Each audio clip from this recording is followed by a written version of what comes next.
할렐루야. 반갑습니다. 옆 사람과 인사하실까요? 예수 안에서 사랑합니다.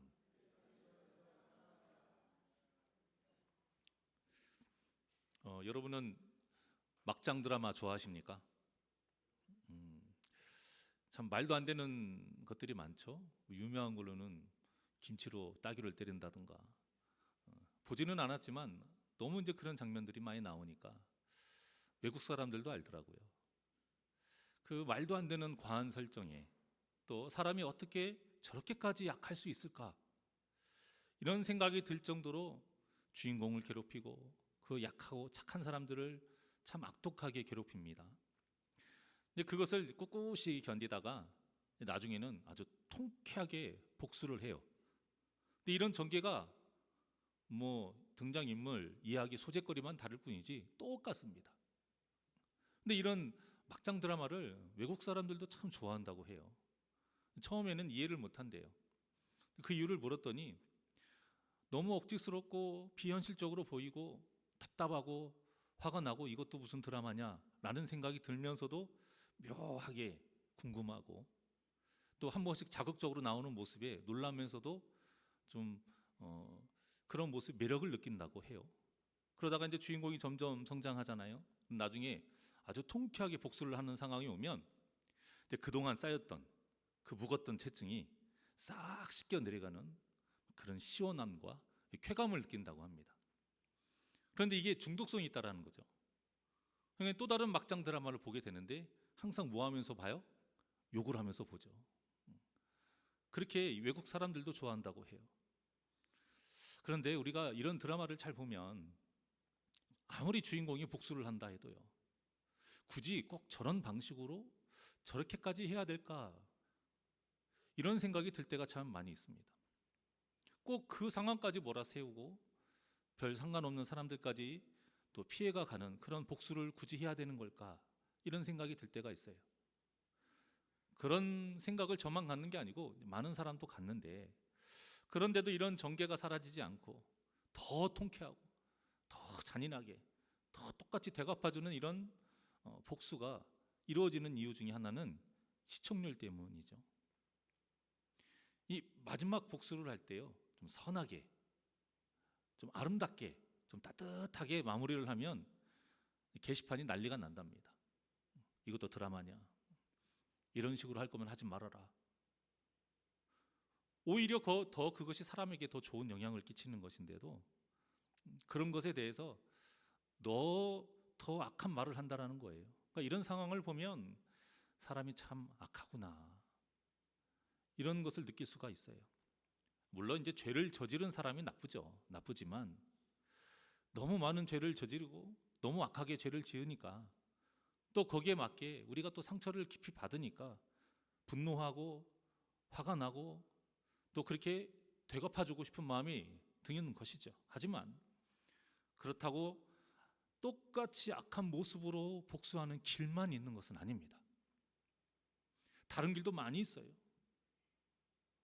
그렇다면 분명히 더 좋은 선택을 할 수 있었다라는 건데, 그럼에도 불구하고 악한 선택을 하고 똑같이 응수를 하고 하는 것은 무엇 때문일까요? 사탄 때문입니다. 사탄에게 미혹이 된 거예요. 그래서 더 좋은 선택, 더 아름다운 선택을 할 수 있음에도, 더 선한 선택을 할 수 있음에도, 더 선한 방법이 있음에도 불구하고 악한 선택을 하게 되는 거예요. 그런 것을 그 막장 드라마를 통해서 대리만족을 하는 겁니다. 사람마다 다 그런 마음이 있다라는 거죠. 그런데요, 거기서 끝나는 게 문제가 아니에요. 그렇게 악하게 하잖아요. 예상하지 못했던 악순환이 계속 반복이 됩니다. 수박 농사를 하는 한 농부가 있었습니다. 열심히 농사를 지어서 풍년을 맞이해서 결실을 풍성히 맺었어요. 근데 이제 조금만 있으면 팔 수 있게 된 거예요. 그런데 이제 한 가지 고민이 생겼습니다.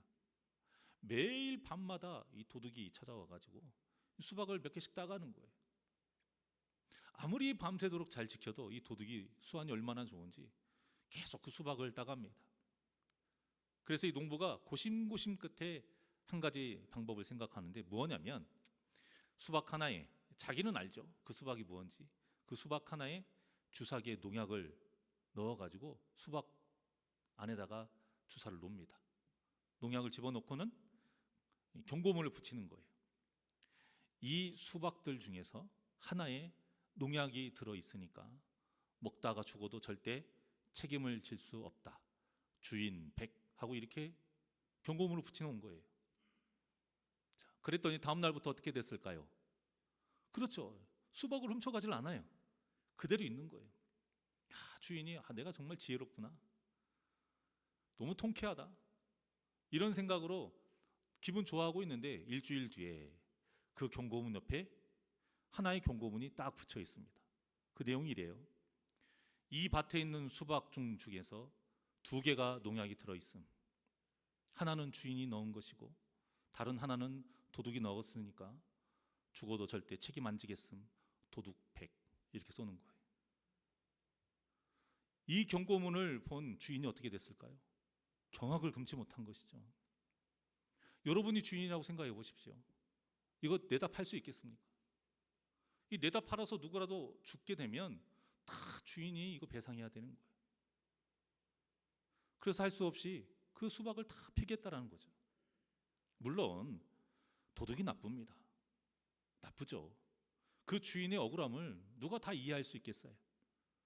하지만 그 주인의 입장에서는 그 방법 말고도 더 많은 방법이 있었어요. 그런데 왜 하필이면 그 악한 방법을 택했느냐 이겁니다. 다 그 우리 안에 있는 죄성을 누가 건드려서요? 사탄이 건든 겁니다. 그 복수의 눈이 먼 거예요. 그 도둑의 목숨을 담보로 농약을 넣은 거예요. 그러니까 똑같이 악을 악으로 갚으니까 그 도둑도 악을 악으로 갚아서 전혀 생각지도 못한 그 많은 피해를 당하게 된 겁니다. 이처럼 악은 절대로 악으로 갚을 수가 없는 거예요. 이길 수가 없어요.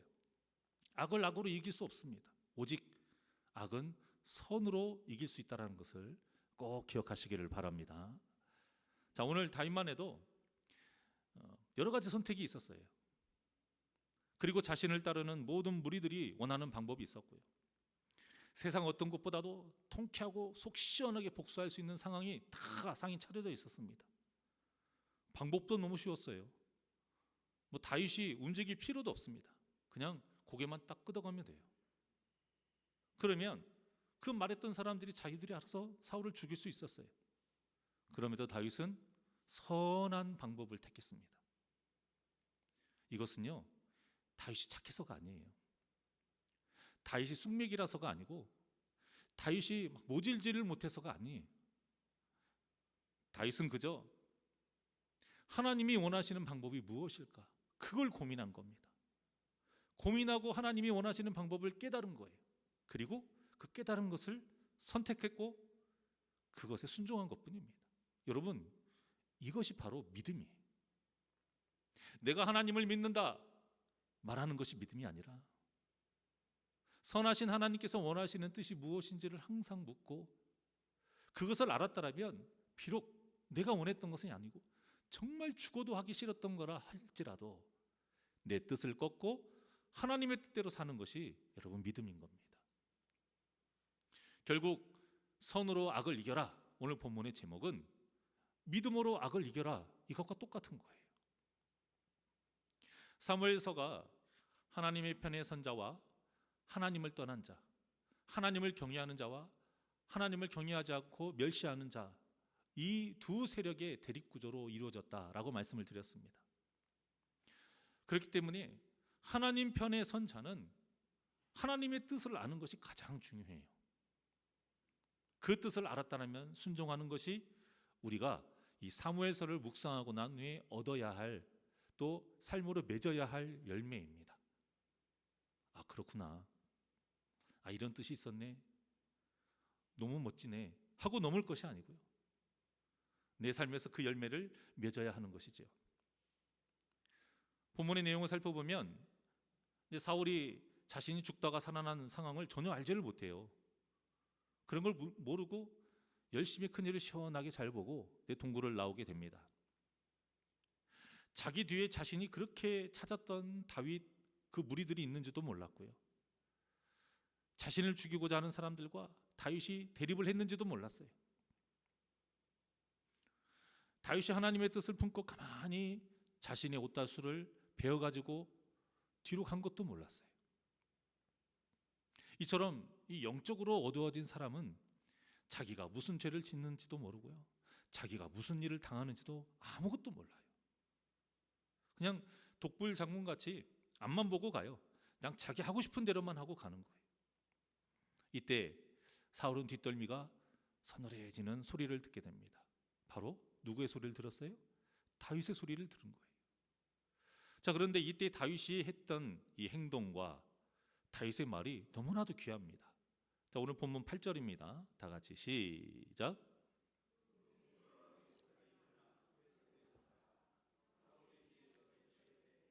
내 주 왕이여 하매 사울이 돌아보는지라 다윗이 땅에 엎드려 절하고.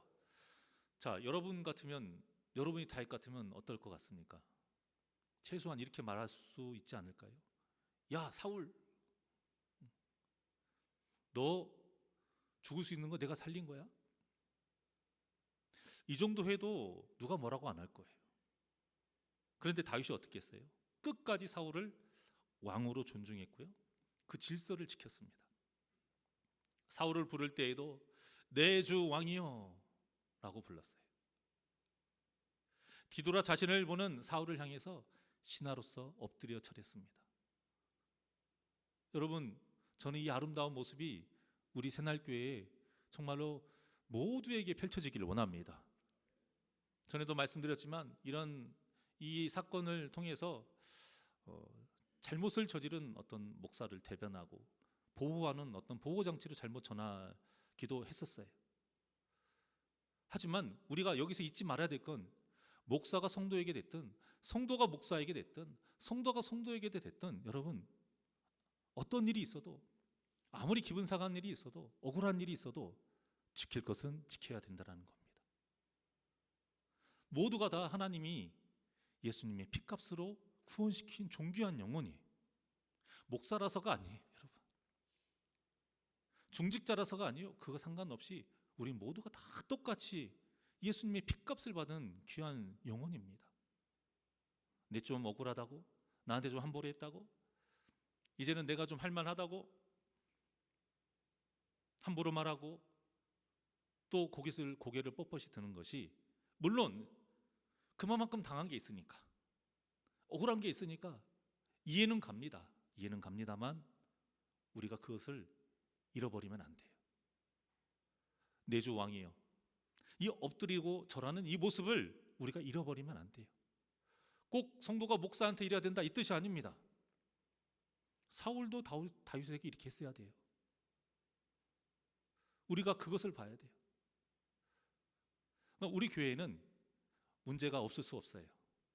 하지만 그 문제를 이렇게 선하게, 서로에게 지킬 것을 지키고 존중할 것을 존중하고 질서를 지키며 사랑을 잃어버리지 않는 것, 예수님의 마음을 잃어버리지 않는 이 귀한 다윗의 이 성김의 모습이 우리 모두에게 있기를 원합니다. 자, 다윗이 고개를 빳빳이 들고 수많은 사람들 앞에서 당당하게 내가 저 사울을 살렸다, 그리고 나 그런 일 한 적 없다, 나 진짜 억울하다, 그때 다 이야기할 수 있었어요. 이 정도는 괜찮지 않나요? 다윗의 무리들이 원하는 것처럼 지금 사울을 죽이는 것도 아니고, 자기가 했던 일을, 없던 일을 하는 것도 아니고 그냥 있던 일을 그대로 이야기하는 것이잖아요. 그런 억울함을 풀 수 있는 것인데도 다윗은 그것조차도 하나님께서 원하지 않는 것을 알았어요. 그래서 사울을 존중했고 질서를 지킨 겁니다. 그러니까 우리 새날교회에도 이런 존중과 질서를 잃어버리지 않아야 됩니다. 그러려면 아무리 내가 오라도요, 아무리 내가 하고 싶은 대로 해도 괜찮은 상황이 와도요, 하나님이 원하시는 선한 방법을 택해야 돼요. 그 방법을 택하려면 말씀을 알아야 되고 기도해야 하는 거예요. 말씀도 모르고 그런 상황에서 내가 기도하지 않으면 내 마음에 어떤 소리만 들릴까요? 네 마음대로 해, 네 마음대로 해, 해도 되는 거야. 이 사탄의 소리만 들리는 겁니다. 내가 듣고 싶은 소리만 들리는 거예요. 하나님이 원하시는 선한 방법을 택할 수 있도록 우리는 성령의 소리에 귀를 기울여야 되는 것입니다. 그래서 우리가 기도하자라는 거예요. 그래야 우리 새날교회가 사랑이 넘치는 교회가 될 수 있기 때문입니다. 세상에서 하는 것처럼 막장 드라마처럼 할 수 있으니까 내 마음대로 해버리면 어떻게 사랑의 열매를 맺을 수 있겠어요? 예수님을 보세요. 우리가 지금 고난주간으로 특별 새벽 기도회 때 예수님께서 십자가상에서 하신 이 7말씀을 가지고 은혜를 나누고 있습니다. 이때 하신 말씀들을 잘 보면요, 세상의 기준으로는 그 상황에서 절대 하실 수 없는 말씀만 하세요. 어느 누구도 할 수 없는 말씀만 하세요. 그리고 그 말씀을 우리가 또 하기를 바라고 계세요. 이 땅에 수많은 교회가 왜 세워진지 아십니까? 예수님의 이 말씀 때문에 세워졌어요. 우리가 왜 이렇게 편하게 예배할 수 있는지 아십니까? 십자가상에서 예수님이 그 말씀을 하셨기 때문인 거예요. 이렇게 선하게 대해야 이런 선한 열매들을 맺을 수 있는 거고요, 거룩하게 살아야 거룩한 열매를 맺을 수 있는 겁니다. 자, 본문도 마찬가지예요. 다윗이 이렇게 선하게 되어 있기 때문에 사울이 그나마 자신의 잘못을 깨닫고 뉘우치고 참여한 것입니다. 물론 이 사울의 참여는 영원하지는 않았습니다. 하지만 어느 누구도 바꾸지 못했던 사울이 이때라도 변화될 수 있었던 것은요, 모두 다 다윗이 하나님의 뜻을 붙잡고 선하게 대했기 때문이에요. 자, 9절을 한번 보겠습니다. 9절 시작. 다윗이 사울에게 이르되 보소서, 다윗이 왕을 해하려 한다고 하는 사람들의 말을 왕은 어찌하여 들으시나이까? 자, 이 다윗의 말에 아주 중요한 영적인 원리가 들어있어요. 지금 사울이 다윗이 왕을 해하려 한다, 이 잘못된 말을 하는 그 사람들에게 휘둘리고 있다라고 말을 하고 있는 거예요. 사울의 귀와 눈이 어두워져 있다라는 뜻이죠. 영적으로 어두운 상태라는 거예요. 이러면 진리를 보고 싶어 하지도 않고요, 진리를 듣고 싶어 하지도 않아요. 그냥 자신이 보고 싶은 것을 보고 싶어 하고요, 듣고 싶은 것만 듣고 싶어 하는 거예요. 그러니 그것을 누가 알아요? 귀신이 아는 거예요. 그러니까 귀신이 들어온 거예요. 그것을 또 누가 알아요? 간신들이 알아요. 한몫 챙기려는 그 신하들이 있단 말입니다. 그러니까 있지도 않은 말이지만 자신들도 알지만, 다윗이 죄가 없다는 건 알지만 사울이 듣고 싶어 하니까 그 말을 하는 거예요. 그리고 자신의 권세를 지키는 겁니다. 사탄이 뱀을 이용해서 아담과 하울을 넘어뜨린 것 똑같은 모습이죠. 그러니 사울이 계속 죄의 열매를 지을 수밖에 없었던 겁니다. 그래서 우리는 기도할 때에 이런 기도를 꼭 빼놓지 않고 기도해야 됩니다. 하나님, 우리의 눈과 귀를 복되게 하여 주시옵소서. 진리를 볼 수 있게 하시고 하나님의 뜻에 맞는 소리에 귀 기울일 수 있게 하여 주시옵소서. 이 기도를 하는 저와 여러분이 되시길 원합니다. 그래야 우리가 영적으로 눈과 그 귀가 열리는 거예요. 그래야 저와 여러분의 입술이 복음을 전하는 말이 나올 수 있고요, 사람을 살리는 말을 할 수가 있는 거예요. 우리의 눈과 귀가 닫히면 이 혀가 말을 안 듣습니다, 여러분. 우리의 눈과 귀가 영적으로 열려야 우리 입에서 복된 말이 나오는 거예요.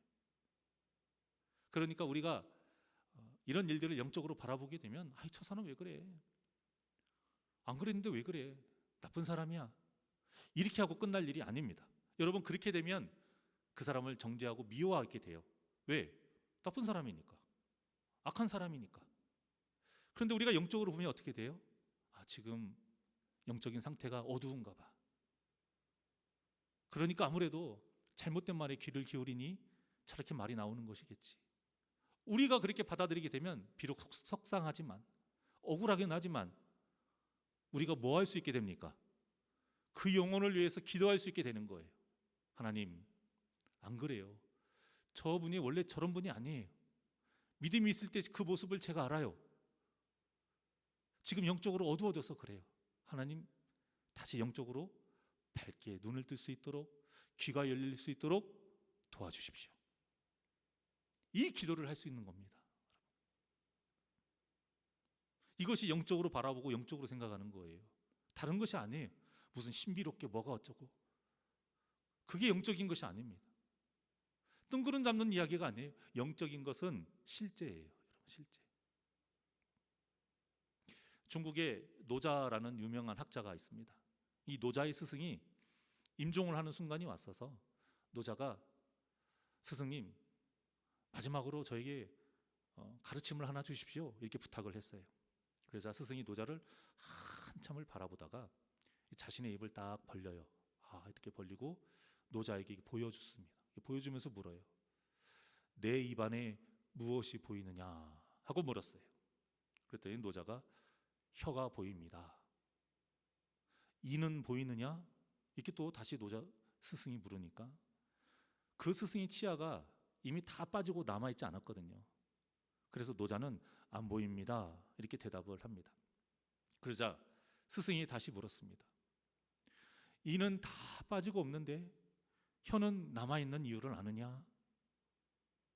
그러자 노자가 이는 단단하기 때문에 빠져버리고 혀는 부드럽기 때문에 오래도록 남아있는 것입니다 라고 대답을 했어요. 그 말을 들은 스승이 이렇게 마지막 말을 합니다. 그렇다.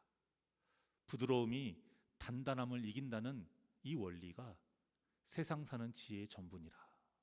노자는 이 가르침을 평생 기억하고 가슴에 두고 살았다고 합니다.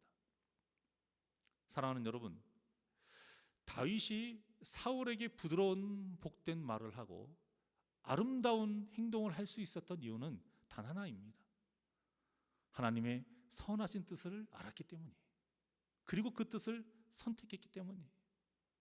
그래서 다윗이 죽이지 않았던 거고요. 오늘 본문과 같이 사울을 함부로 대하지 않았던 거예요. 그리고는 하나님의 그 때와 그 방법을 기다리는 겁니다. 우리 믿음이 여기까지 가야 됩니다. 하나님의 방법과 때를 기다리는 이 인내의 믿음까지 가야 돼요.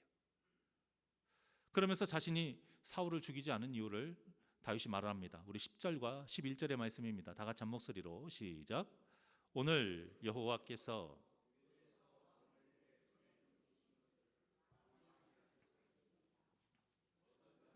나를 권하여 왕을 죽이라 하였으나 내가 왕을 아껴 말하기를 나는 내 손을 들어 내 주를 해하지 아니하리니 그는 여호와의 기름 부음을 받은 자이기 때문이라 하였나이다.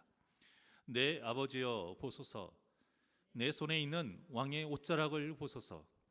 내가 왕을 죽이지 아니하고 겉옷자락만 베었은즉 내 손에 악이나 죄가가 없는 줄을 오늘 아실지니이다. 왕은 내 생명을 찾아 해하려 하시나 나는 왕에게 범죄한 일이 없나이다. 아멘. 참, 어쩌면 이렇게 지혜롭게 말을 잘하는지 참 너무 부럽습니다.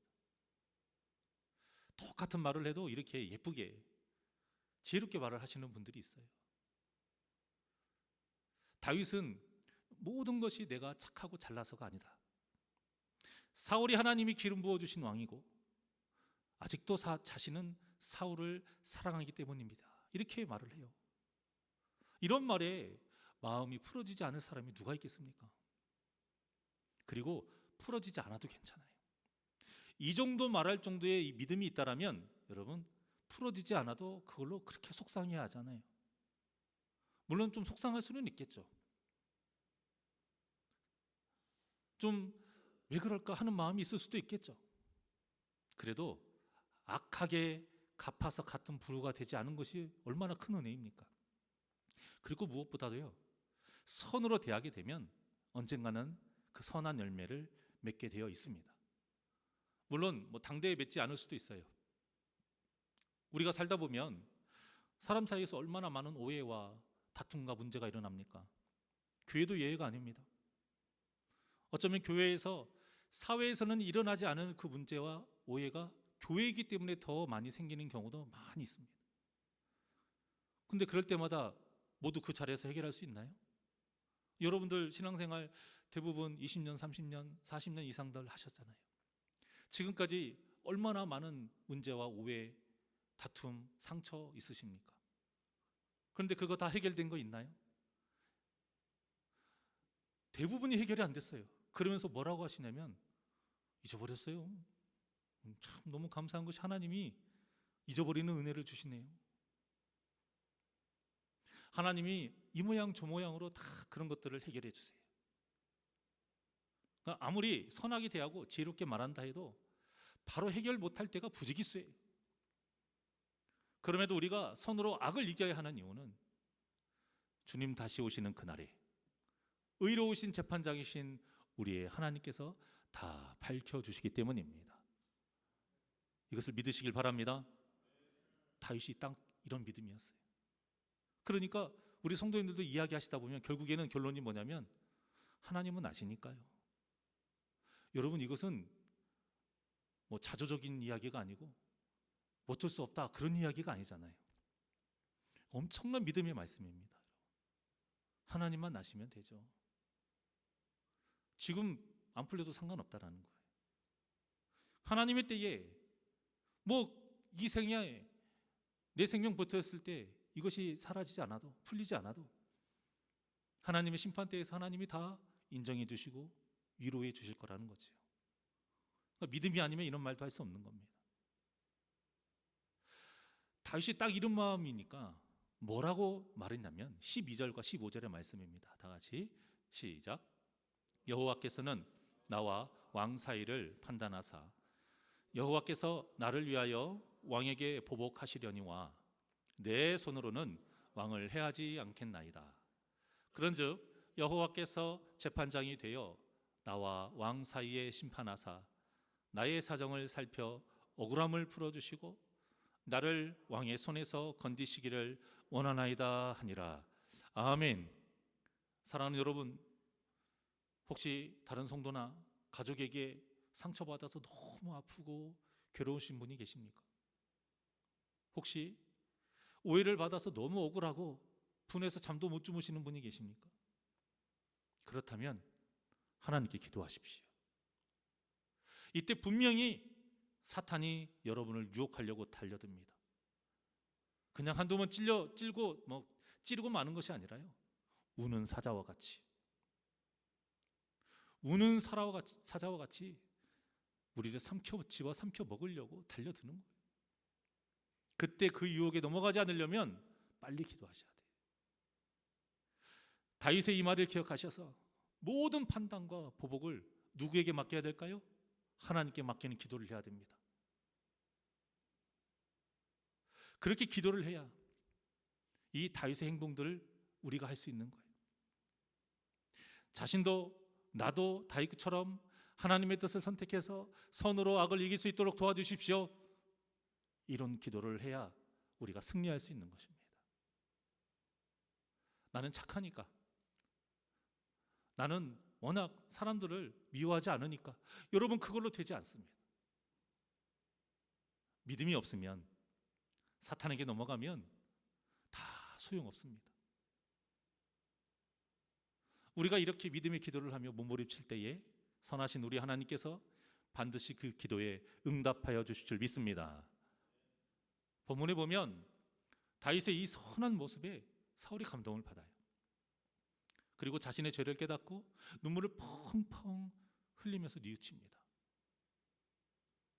그렇게 백성들의 눈치를 봤던, 체면을 중시했던 사울, 사무엘에게 네가 왜 그렇게 했느냐, 네가 하나님을 버렸으니 하나님이 너를 버렸어, 이 말을 들었을 때에 다시 그 하나님의 손을 붙잡을 수 있도록, 하나님이 나를 버리지 않도록 기도해 주십시오라고 하지 않았어요. 사울은 백성들 앞에 제 체면 좀 세워주십시오, 끝까지 제사는 드려주고 가십시오, 제 얼굴이 못 듭니다, 왕일이 있어야 되겠습니까? 이랬던 사울입니다. 이랬던 사울이 자신이 이끄는 그 3,000명의 군사, 또 다윗의 뒤를 따르는 또 그와 비슷한 세력이 있는 그 많은 무리들 앞에서 다윗이 자기를 선대한 것을 인정을 합니다. 그리고 자기보다 다윗이 더 의롭다 이렇게 말을 해요. 그리고는 거기서 끝나지 않고요, 어떤 사람이 원수를 평안히 가게 할 수 있겠느냐, 이게 무슨 말입니까? 세상에서는 이렇게 할 수 없다 이거예요. 원수가 원수한테 이렇게 할 수 없다라는 거예요. 그래서 다윗에게 하나님께서 이 모든 것을 선으로 갚으시기를 축복을 합니다. 그리고는 그렇게 인정하기 싫었던 말, 다윗을 죽이려고 했던 그 원인, 그 말을 자신이 인정해 버려요. 자, 20절과 21절입니다. 시작. 보라, 나는 내가 반드시 이스라엘 나라가 내 손에 견고히 설 것을 아나니, 그런즉 너는 내 후손을 끊지 아니하며 내 아버지의 집에서 내 이름을 멸하지 아니할 것을 이제 여호와의 이름으로 내게 맹세하라 하니라. 아멘. 사울의 말이지만 여기서는 아멘이 나와요. 사울의 말이 뭐 옳아서 이런 걸 떠나서 하나님의 역사하심으로 인해 이런 말이 나오게 된 거니까요. 사람들 앞에서 다윗을 다음 왕으로 인정을 해버렸습니다. 그리고는 다윗이 왕이 됐을 때 자신의 집을 멸하지 않기를 여호와의 이름으로 맹세하라, 이렇게 말을 해요. 여러분, 만약 다윗이 동굴에서 딱 나온 사울을 향해서 하고 싶었던 말, 감정적으로 고개 빳빳이 들고, 야 사울, 너 그따위로 할 거야? 내가 너 살린 거야? 이렇게 포부됐다면 사울이 이런 말을 할 수 있었을까요? 절대 할 수 없습니다. 아무리 맞는 말을 해도요, 사울의 마음이 이제 다시 약하게 격해지게 되죠. 그러면 분명히 거기서 전투가 벌어졌을 겁니다. 그러면 그 힘없는, 그 무고한, 그 많은 사람들이 피가 흘리는 비극이 벌어졌겠죠. 하지만 다윗은 하나님의 뜻을 따라 선하게 사울을 대했고요. 그 결과 어떤 비극도 일어나지 않았고 사울이 납작 엎드리고 굴복하게 된 겁니다. 어떻습니까? 정말 아름답지 않습니까? 여러분들, 제가 묻고 싶어요. 아니, 저한테도 묻습니다. 이런 상황에서 이 방법 외에 사울을 이런 모습으로 만들 방법이 있는가? 아무리 머리를 쥐어짜봐도 저는 없더라고요. 혹시 여러분들 있으시면 이야기해 주십시오. 사울의, 아니 이것보다 더 나은 모습, 혹시 또 그런 방법이 있으면 한번 생각을 해보세요. 있는가? 저는 못 찾았습니다. 세상에서는 있을 수 없는 정말 놀라운 일이 벌어진 거예요.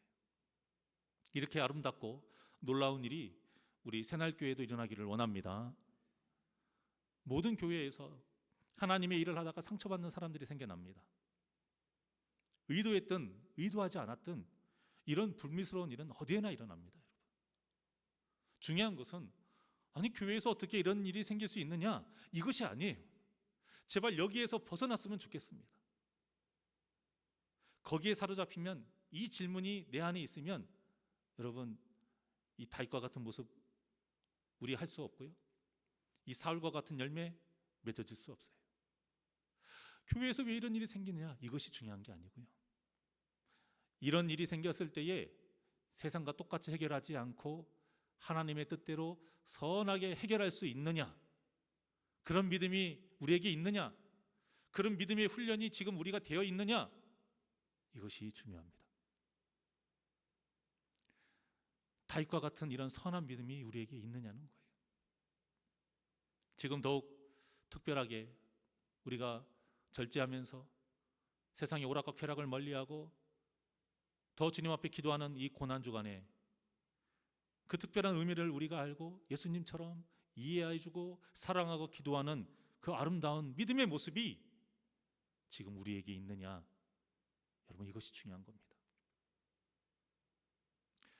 이 예수님의 모습과 다윗의 믿음이 저와 여러분의 모습과 믿음이 되시기를 주님의 이름으로 축원합니다.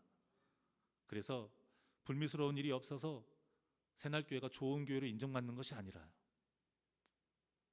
아무리 악하고 오해되는 일이 있어도 모든 성도가 이 예수님의 마음으로 그 모든 악을 선으로 이겨서 좋은 교회로 인정받는 그런 복된 새날교회가 되시기를 주님의 이름으로 간절히 축원합니다. 원하고 바라고 기도합니다. 하나님께 찬양드립니다.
언제나 우리를 거룩의 길로 인도하시는 하나님, 사탄에게 먹히지 않고 승리하길 바라시며 우리에게 언제나 말씀으로 그 생명의 양식을 주시는 하나님, 우리가 이 말씀을 먹었습니다.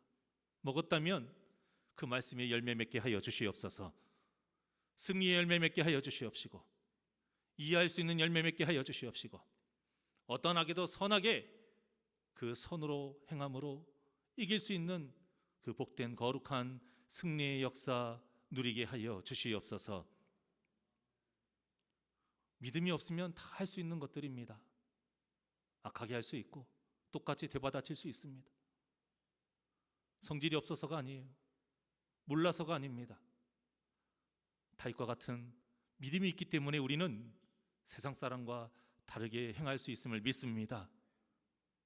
우리가 이 모습으로 살아갈 수 있도록 성령님 도와주시옵시고, 예수님이 가르쳐 주신 그 말씀 생각나게 하여 주시어서 하나님의 뜻을 선택하며 끝까지 하나님의 편에 서는 자, 하나님께 속한 자, 영의 생각을 하는 자, 거룩한 흰옷을 더럽히지 아니하고 주님 오실 때까지 깨끗이 지키는 거룩한 신부가 되는 자가 되게 하여 주시옵소서. 감사하며 예수님의 이름으로 기도하옵나이다. 아멘.